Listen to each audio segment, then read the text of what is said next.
Hey everyone, Derek from Make Media Studios, and today I'm going to be going over my camera cart and what I have on it and kind of an overview of the equipment I'm currently using for Make Media Studios.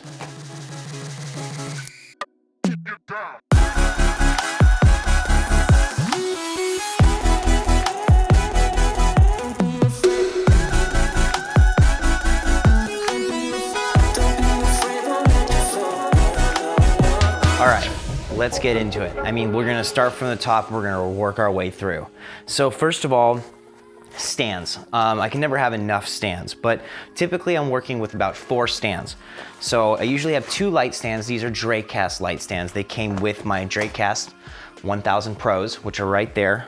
Everything I put in this today is gonna be linked in the bio. You can check it out. I'm gonna attempt affiliate links, so if you're gonna purchase anything, go through my affiliate link. It'll help me out in the long run. Some of the other equipment, so let's just work through this. Like I said, I have regular light stands and I also have C stands that you can see right here, okay? Stools. Stools are very important. I usually have 2 of these. This is just one sitting on here right now, but I have one for the interviewee and the client, right? So person conducting the interview and the person on camera. You wanna have both people at the same eye height because that really makes a better look. You don't have the person looking up or looking down in the interview. They're real close to each other. I'm gonna be making a video on how I set up an interview here shortly, but for now, definitely get yourself a set of these. They're at Target, they're super cheap. I'll put a link on the description so you can find something similar. They pop right open and they work great. They're lightweight and they can fit in your car and all that good stuff. So as you can see, they work great. All right, so that's my stool of choice, real light, great choice. Another thing that you're gonna have is power. These are on Amazon. I bought these real cheap. These are just your typical power, right? These are just extension cords. These are 2. Sometimes I have like 5 or 6 extension cords depending on how far I have to run power for whatever I'm doing. All right, so extension cords, power is a must. Power strips, I have a couple plugged in right now running all the equipment on the camera and the light. So power strips and power cords, essential to have on your cart. All right, sandbags. Here, this is a Matthews sandbag. Now this one you buy without sand and you have to figure out a way to sew this edge. That's what I found out when I purchased it. Luckily, I got a family member that has a sewing machine, so I was able to borrow that and sew the edges with my own sand from Home Depot. Now, you could probably buy these pre-filled. They're 15-pound sandbags and they work great. I just upgraded to these. I have 2 of them. Here's one right here. One is holding up this light. Safety first. You don't want a light crashing down on someone when you're doing an interview of a client or anything like that. You want to be completely professional. Use sandbags. These are the ones from Amazon, okay? These are the cheaper ones that I started out with. They have zippers on the back, so you don't have to figure out a way to sew them. And what's great is I have Ziploc bags full of sand, all right? I bought these.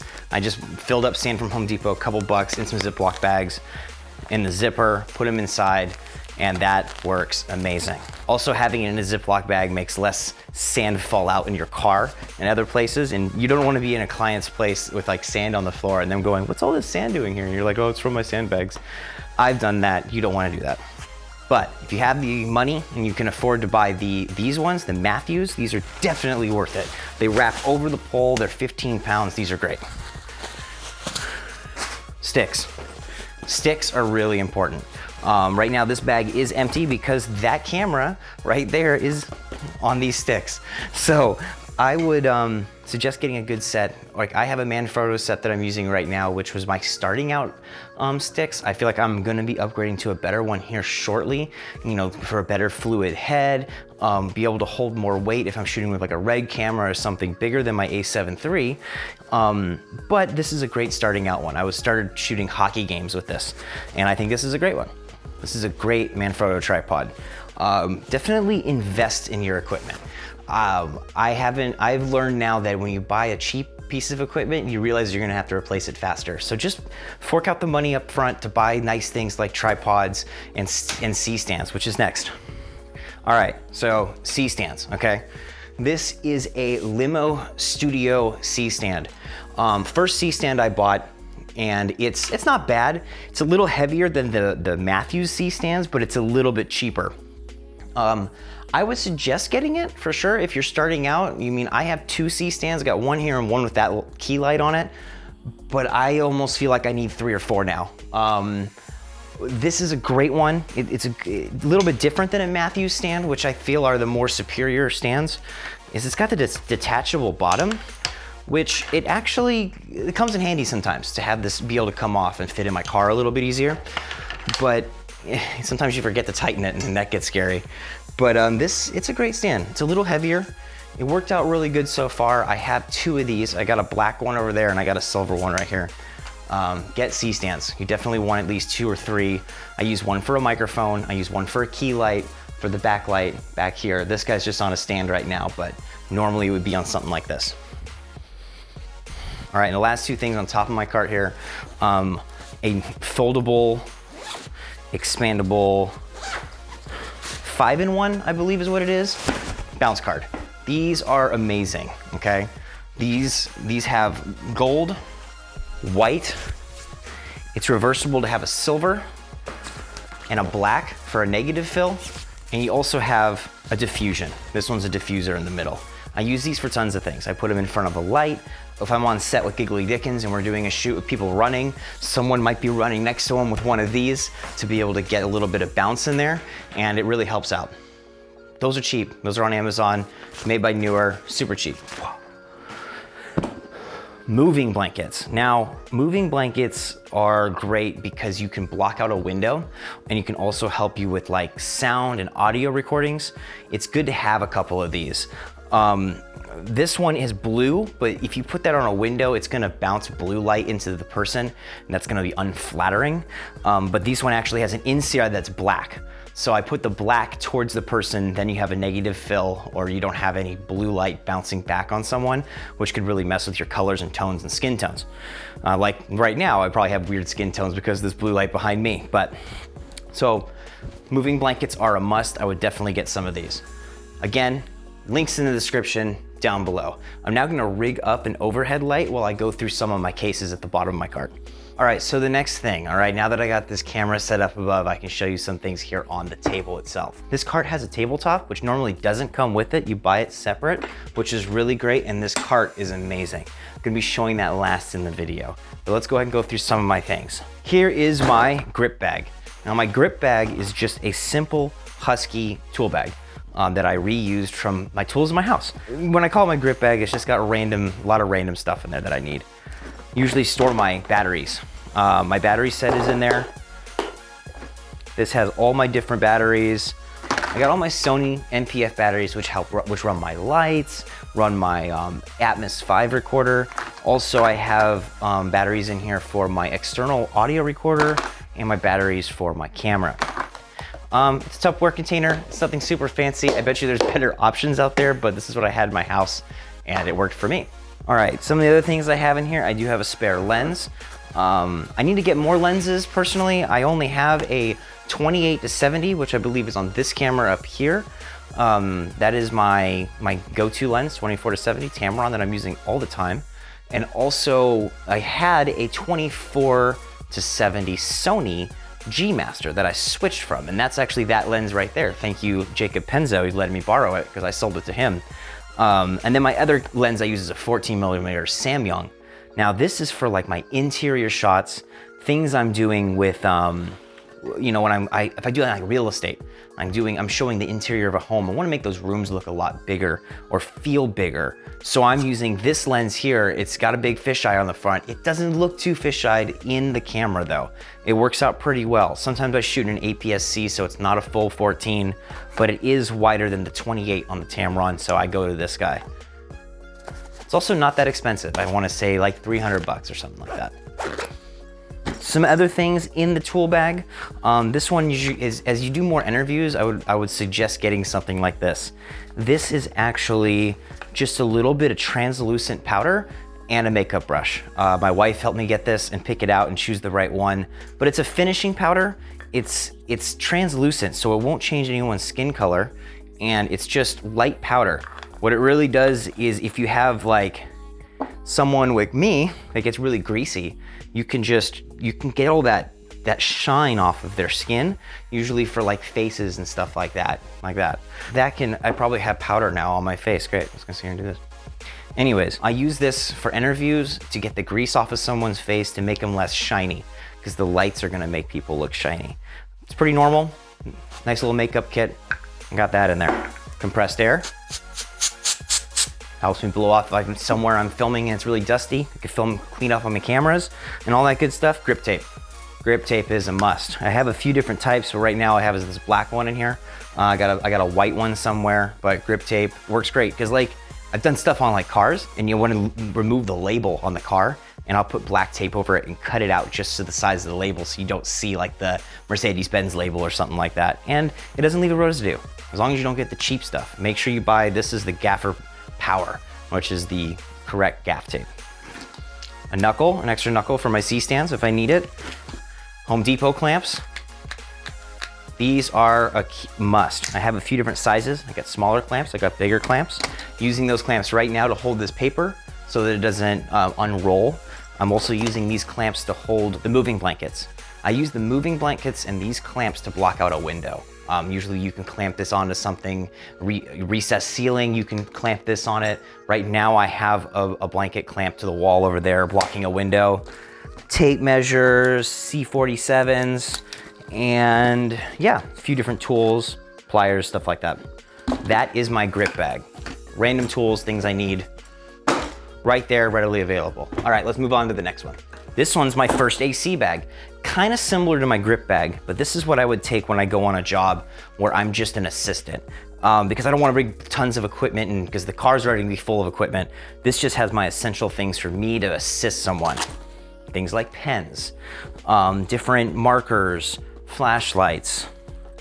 Inside here, I got work gloves. I got little cleaning things for the clean lenses and stuff like that, because I'm usually taking lenses off and putting them on. Got some different bolts.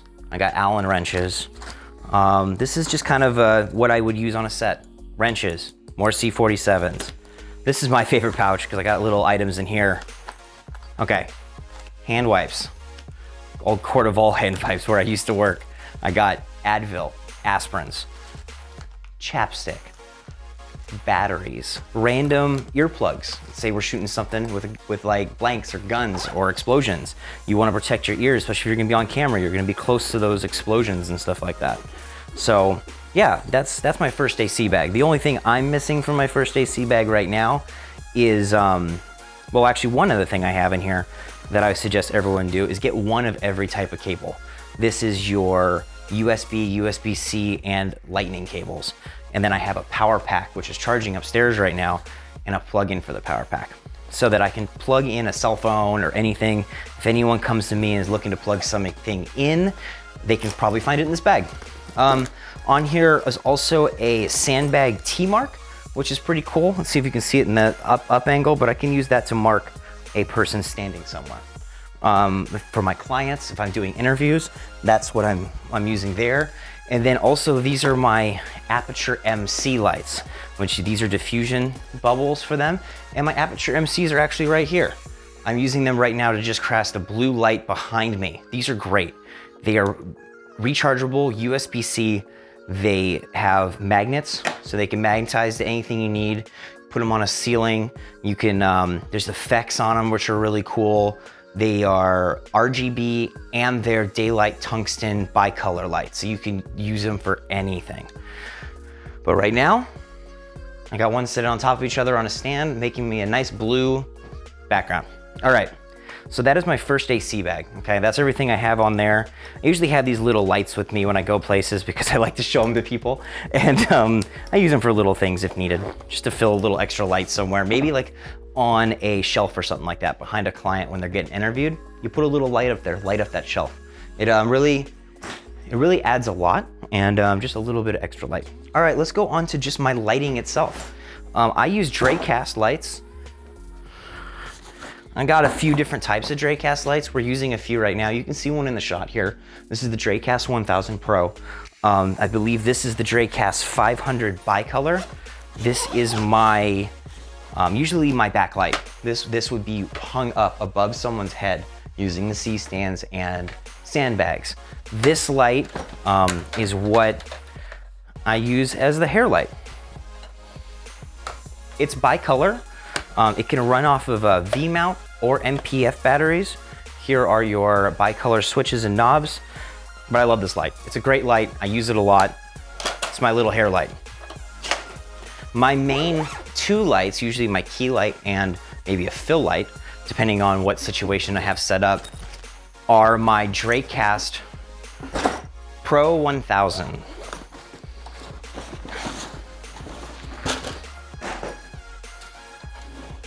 They run off of V-mount as well, but I have an adapter for MPF. These are not bicolor. These are daylight balanced lights. I prefer, bicolor is nice if you want to just find the temperature of any room you're in quickly. I use gels because I want to have the full output of a light. So it's this at 100 is all of the LEDs are on. It's a strong light. I can somewhat almost battle the sun with it. It's got barn doors on it. The barn doors are removable, and I have a softbox that goes on there. So let me just show you the softbox real quick.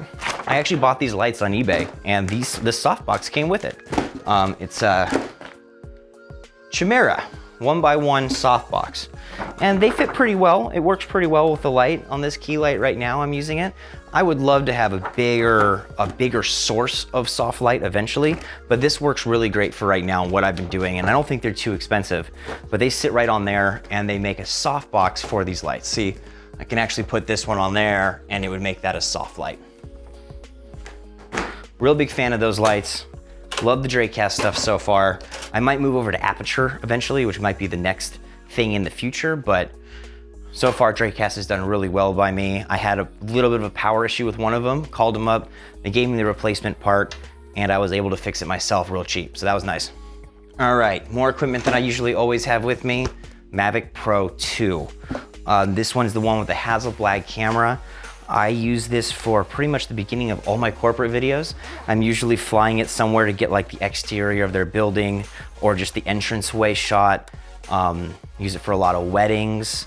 I got my drone license last year, so I've been doing it now commercially for a while, which is great.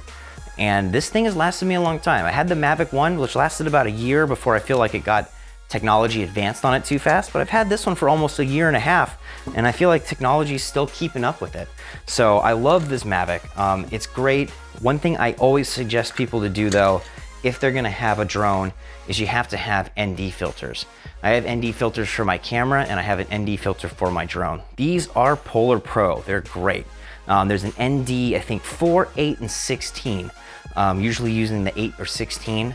You really want to make sure that you get your shutter speed cinematic, you know, that 180-degree rule, which in the future I'll explain more of, but you want to use ND filters to optimize the filming in the drone, or else it really looks choppy because you have a high shutter speed trying to battle the sun.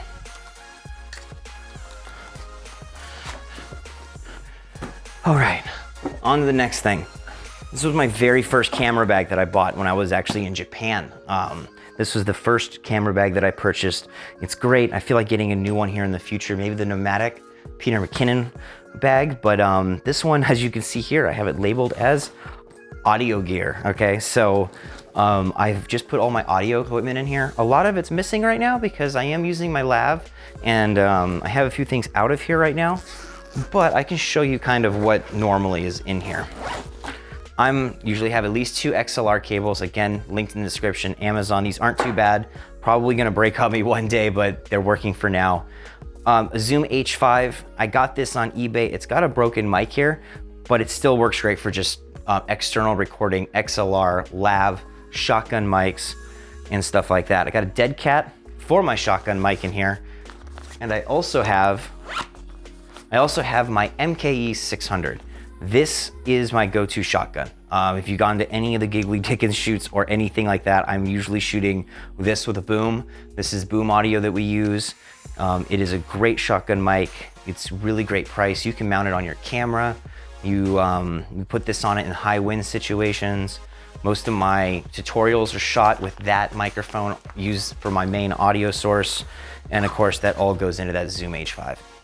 Another thing to keep in your audio bag is headphones. You wanna monitor your audio at all times. So headphones are a must, but this is my first bag. I usually have some memory cards in here as well. I find myself using my Ninja 5 a lot, so I use the hard drives more. So yeah, I mean, having memory cards in here is also a really good idea.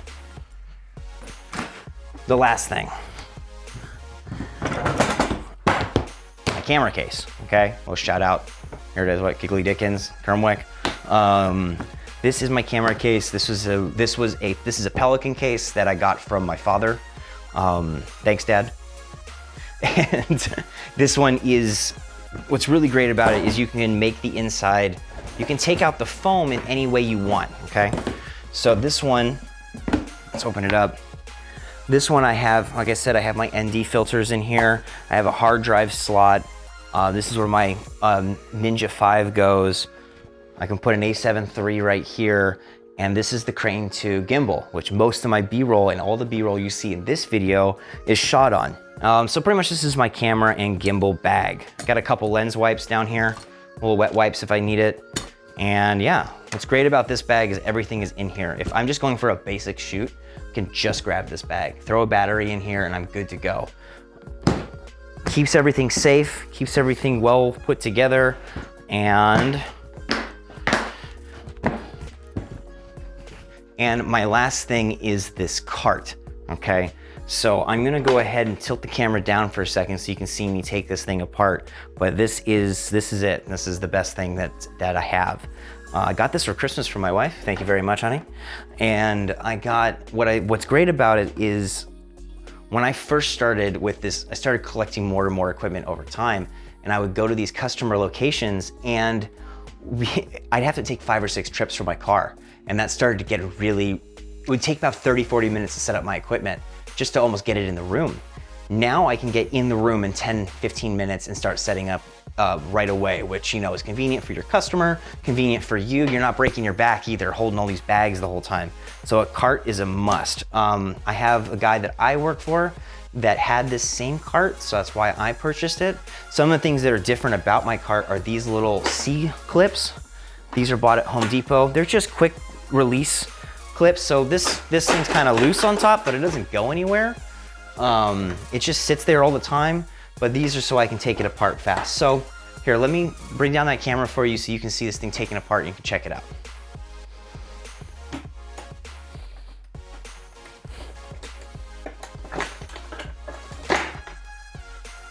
So first of all, you can just take off all these C-clamps, get them loose. It just makes things a lot faster because the ones that came with are screws with a bolt. And yeah, you can probably do that a little bit more smoothly. You don't have to drop it like that, but hey. And then what's great is you got, this goes like that. This comes down. This comes down, and I can fit this easily in my car. That's what's great about this system, is I can get this in my car easily with that tabletop, and it's good to go. So, okay, well, I guess that's it. That was my camera equipment guide to everything that I have here at the beginning of 2020 and what I'm using on a regular basis. If you don't have all this equipment, that's fine. Film with what you have. Start somewhere. I got all this equipment over probably 2 or 3 years now. So it's taking me time to build up. I mean, the first thing I got was just the camera case, and then I had the camera in there, and then I have the gimbal. Then I started getting lights, and then I decided to get my audio game up and all that. So I suggest just picking things up over time. Don't drop a whole bunch of money right now. But if you are gonna pick up any of these items, it would help me out a lot. This is a new YouTube channel, and I wanna make this my career in the long run here. So check out the affiliate links down below in the description. I'm gonna have all these listed out there. And thank you for watching. Like and subscribe. I am building this channel from the ground up right now, and any help helps. So please like, subscribe, click the bell. It'll notify you when there's new videos coming out. I have like 6 or 7 filmed right now. They're gonna be coming out weekly. All right, so this is now full-time YouTube. This is what we're doing here at Make Media Studios. So thank you for watching, and you have a good day, all right? Wait, stop, look, there's more things that you can still do. Look, if you minimize whatever video you're currently watching of mine and you scroll down a little bit, there's gonna be this red subscribe button. You know what you do? You click it. Let's check this out. Ready? Watch. It's crazy. It goes from red to gray. Right? Blew my mind. I want you to check to see if yours goes from red to gray. And I want you to leave a comment down below if it did. And that's about it. Now you're at the end of the video. Go on ahead and watch something else now.